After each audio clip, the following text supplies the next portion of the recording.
नमस्कार, आपका हमारे चैनल में पुनः स्वागत है।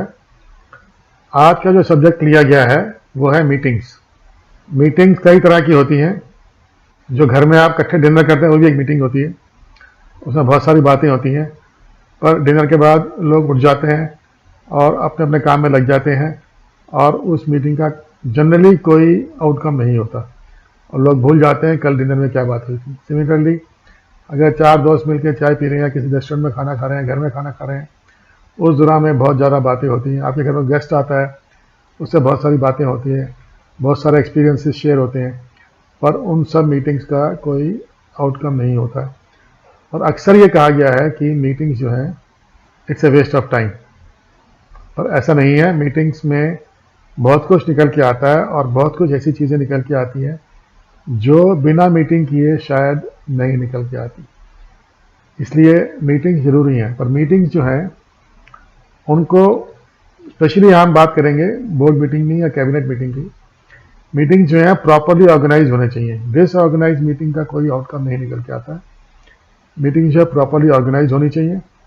हर मीटिंग का एक समय तय होना चाहिए, जगह तय होनी चाहिए और कितने लोग पार्टिसिपेट करेंगे वो तय होना चाहिए, और कौन आदमी किस सब्जेक्ट पर क्या बोलेगा वो भी तय होना चाहिए। आपको अपना प्रेजेंटेशन, ये चेयरमैन की ड्यूटी है कि वो मीटिंग बोर्ड की या कैबिनेट में प्राइम मिनिस्टर की या चीफ मिनिस्टर की, कि वो एजेंडा जो है वो तय करे, एजेंडा सबको सर्कुलेट करे और उसमें हर एक आदमी को जो भी उसमें पार्टिसिपेट करना चाहे, जो भी उसमें अपना प्रेजेंटेशन देना चाहे, वो उसको मौका मिलना चाहिए। पर यह बात मैं कह दूं कि आपका जो रिस्पॉन्सिबिलिटी है, जो मीटिंग का आउटकम होता है और जो रिस्पॉन्सिबिलिटी है वो मीटिंग के चेयरमैन की या प्राइम मिनिस्टर की या चीफ मिनिस्टर की ही आती है।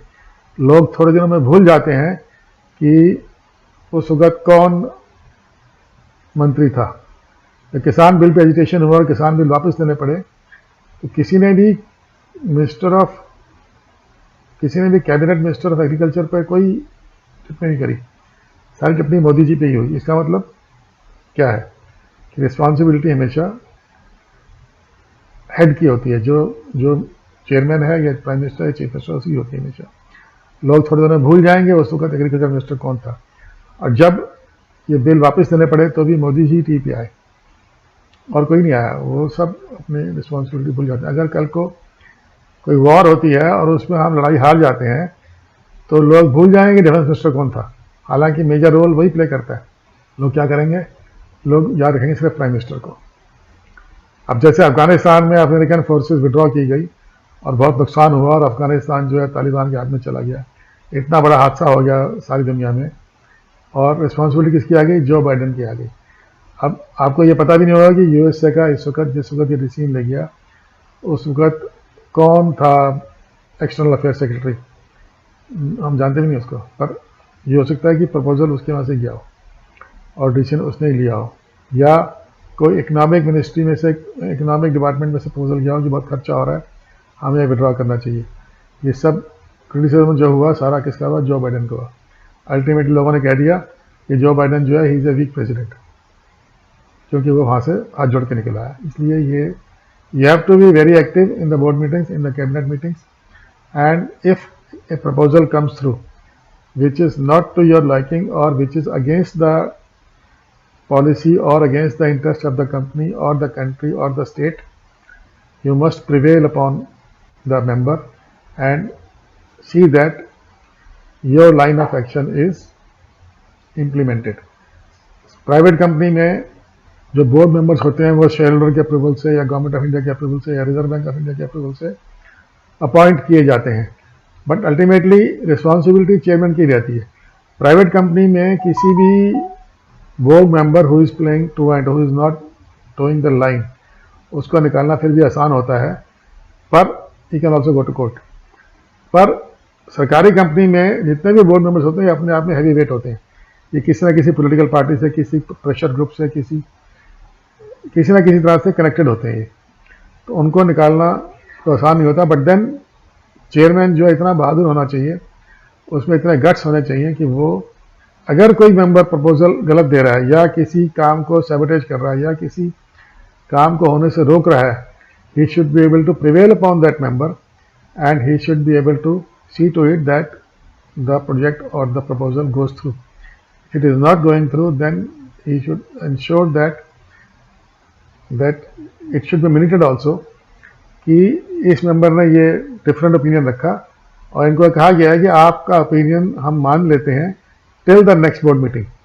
जब तक आपके पास टाइम है आप इससे बेटर प्रपोजल लेके आइए, नहीं तो ये प्रपोजल ऐसे हम थ्रू कर देंगे। ये कहना होना चाहिए, नहीं तो अगर आप ये नहीं कहेंगे तो हर एक आदमी अपनी चलाता है।